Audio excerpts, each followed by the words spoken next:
up, you guys? This is Rob from Skiajati Plays, and today on this snapshot, we're going to be taking a fairly no-spoilers look at Excalibur Umbra, how he compares to Excalibur Prime, as well as his signature weapon, the Skiajati. Now, I do say a fairly no-spoilers look, mainly because of the fact that I'm not going to be talking about anything that goes along in the storyline. However, as many of you guys know by now, you do get Excalibur Umbra and the Skiajati by completing the quest. So, they're there somewhere. And we will be talking about some mechanics that kind of go along with it, but nothing that necessarily has to tie in super directly into the storyline itself. So if you want to stay pure, this is your chance to go ahead and exit out now. But if you don't mind knowing a couple tidbits here and there when it comes to the actual mechanics of this Warframe and this weapon, then you're totally fine.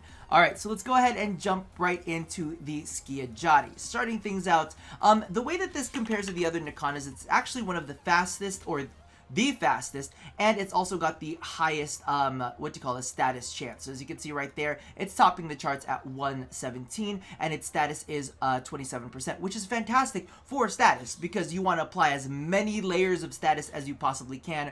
Works great with condition overload. Now, as compared to the Nikon Prime, its base damage is a little bit lower. I always take a look at burst damage for this. So the damage per second on this one is about 90. Nikana is somewhere in the hundreds, not too far into the hundreds, so they're not that far off from each other. But as you can see right here, the Skiajati has 7% more status than the Nikana Prime does, but the Nikana Prime beats it out a little bit more with more critical chance, like 5% more. It's also got it's strangely enough, like this Skiajati's got like a 1.9 critical multiplier.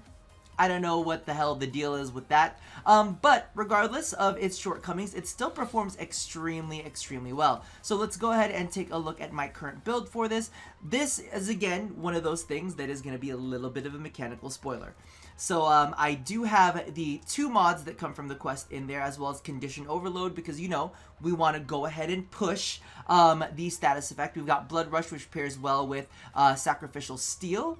And then we've got Drifting Contact for more status, and of course we've got the 2 status elements mods for more status, and then Prime Fury, because why the fuck not? Now, if you really wanted to, you could change Prime Fury over to Primed Reach if that feels a little bit better for you, because this weapon is already very fast, and you don't necessarily need to push to be that fast, but you know, I figure while we're there, we might as well, right?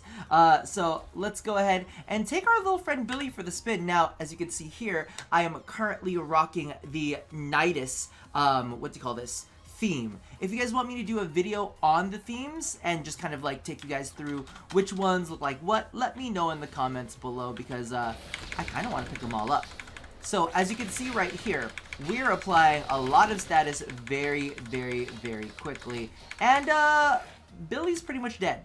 Now, again, is this the be-all, end-all? Is this the most powerful? Not quite. However, it does have one very interesting trick up its sleeve. I'm wondering right now if somebody already typed it in the comments, but Rob, did you tell them about this? I got it, okay? So, the reason why I'm using Tranquil Cleave is because I absolutely love that finisher attack, and finisher attacks will actually make your wielder turn invisible for 5 seconds. What?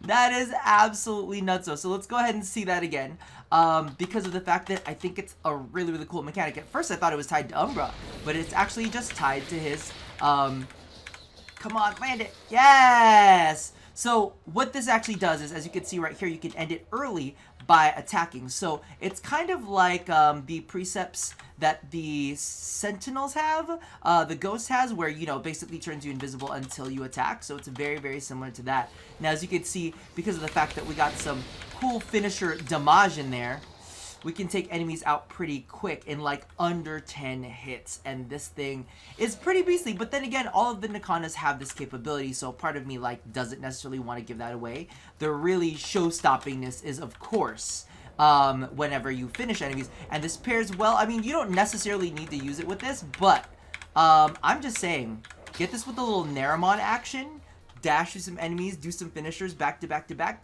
They just won't see ya.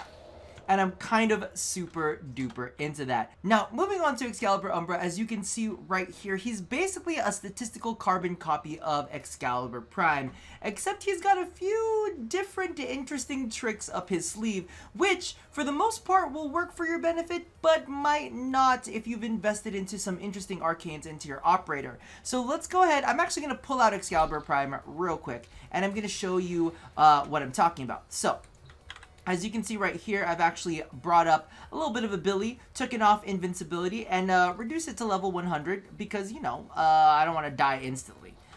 So, as you can see right now, we're going to go ahead and take a couple hits real fast.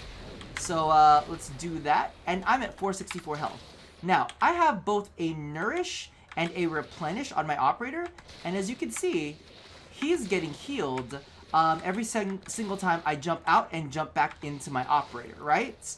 However, that doesn't necessarily prove itself to be true when we take a look at the Umbra, and there seems to be a reason for that. I'm not 100% sure if it is necessarily intended, or if it's just a bug and that Umbra will eventually be able to do that as well. But as you saw there, Magus Replenish and Magus Nourish are not currently working on Umbra. So Future Rob here with a quick note to anyone who's a little bit newer and might not know what the Nourish and Replenish Maguses do for your Warframe. As you can see right here, Nourish restores 25 health per second to the Warframe, and Replenish will actually go ahead and have a 100% chance to heal 20% health.